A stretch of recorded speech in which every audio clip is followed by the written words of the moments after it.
kuri uyu wa 27 Nyakanga uyu mwaka leta y'u Burundi ibicishije mu bushikiranganje bw'ubudandaji gutwara abantu n'ibintu amahinguriro n'ingenzi yasohoye itangazo ku munsi mpuzamakungu wahariwe ingenzi mu mwaka w'2021 kubwa Jeremy Banigwa n'inzigo akaba ari umunyamabanga ntayigayezwa muri ubwo bushikiranganje ngo nkuko bisanzwe leta y'u Burundi yama yifatanije n'amakungu mu guhimbaza uwo munsi. Uyu mwaka uwo munsi ukabuhimbazwa ku civugo ubukerarugendo kuneze y'iterambere ridakumira.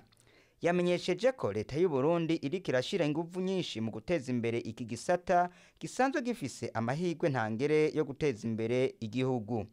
Ngo ni muri iyo ntumbero nyene umugambi ngenderwako w'iterambere ry'u Burundi wo kuva mu 2018 gushika mu 2027 utegekanya gutera intege ibijanye n'ubukerarugendo mu gukingira ibidukikije be no mu gukundisha abamukerarugendo ibihingurirwa mu Burundi bikazotunganywa hisunzwe itunganywa rishasha ry'igisata c'ingenzi itezwe imbere ry'inyubako n'ingoro y'amakoraniro mpuzamakungu zigezweho zo kwakira n'amahayanishwa. Yarangije amenyesha ko leta atazokora kugira ngo igisata c'ingenzi gishobore mu by'ukuri guterera mu iterambere ry'ubutunzi bw'igihugu mu kwinjiza amafaranga y'agaciro, gutanga akazi no gutsimbataza amahoro mu Burundi. Civugo cy'uyu mwaka w'2021 umunsi mukuru himbaje ku civugo kivuga gutya: ubukerarugendo ku neza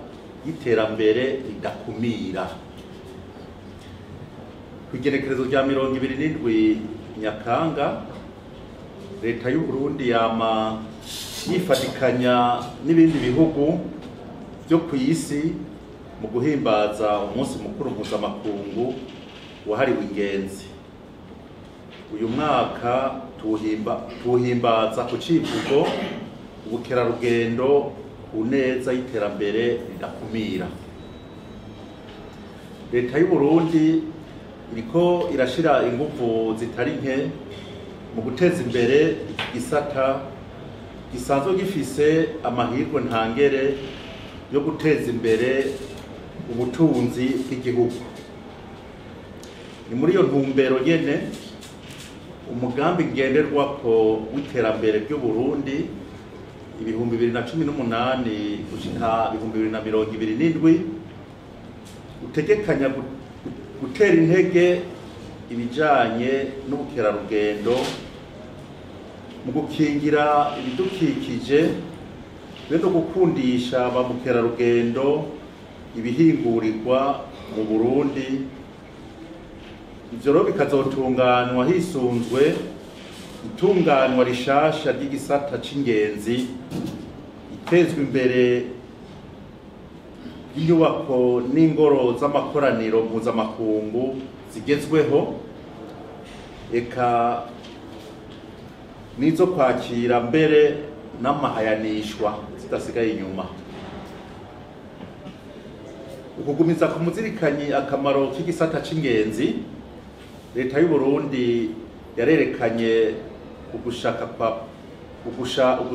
kwa politike ko guteza imbere ico gisata mu gutegekanya uburyo Uburundi bwoteza imbere igisata c'ingenzi.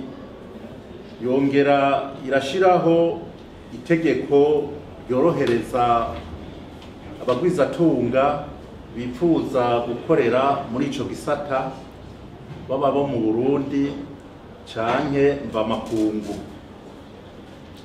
Ako kigoro ka leta y'u Burundi katumye hubakwa amahoteri arenga 500 mu myaka mike.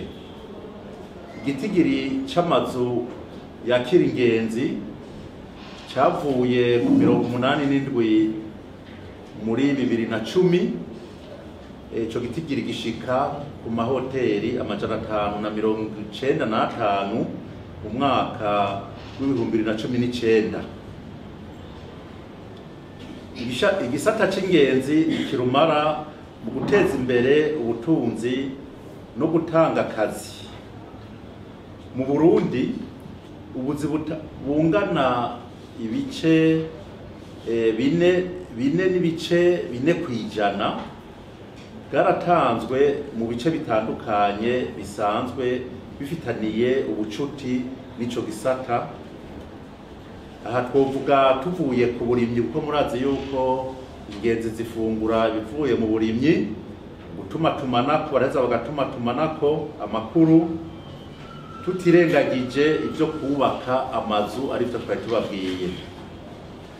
Duhimbaje rero uyu munsi mukuru mu bihe indwara ya COVID-19 yasinzikaje isi cyane mu butunzi bwayo, eka n'igisata c'ingenzi kidasigaye inyuma. Ubushikiranganji rero bw'ubudandaji gutwara abantu n'ibintu, amahinguriro n'ingenzi, buhamagariye kandi burahimirije abenegihugu b'Abarundi gutemberera igihugu cabo, eka buranahamagariye n'abanyamahanga gutemberera igihugu c'u Burundi bisunze ishusho ndatwa twise visit Burundi, ni ukuvuga temberera Uburundi. Tuboneyeho akanya ko gushimira no gutera intege abikorera utwabo ku ruhara ntangere bariko baraterera mu kugwiza akazi babicishije mu bisata bijanye n'ingenzi. Kubituraba tugiye kurushirizaho guhimiriza ba mukerarugendo ngo batemberere igihugu cacu. Ivyo bikazoca mu kurata ibihingurirwa mu gihugu, tutibagiye guteza imbere ubuhinga mu gutunganya gushasha igisata c'ingenzi no gukarihiriza ubwenge abakozi bo muri ico gisata, guha amahoteri bijya twita inyenyeri, ukubaka ingoro z'amakoraniro mpuzamakungu, ndetse no gutunganya gushasha ibibanza vy'iratiro. Twashaka dusubire kwemeza ko leta y'u Burundi ataco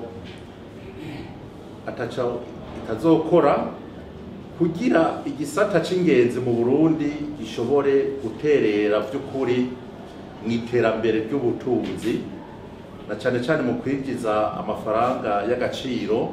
Mukaba muzi ko ba mukerarugendo bari mu binjiza amafaranga y'agaciro, gutanga akazi no gutsimbataza amahoro mu Burundi, kuko iyo ba mukerarugendo babaye benshi mu gihugu, ico gihe ishusho y'u Burundi mu bijanye n'amahoro nayone iraheze ikamera neza. Niharambe rero leta y'u Burundi, niharambe iterambere ry'igisata c'ingenzi mu Burundi. Imana ihezagire Uburundi n'Abarundi. Murakoze.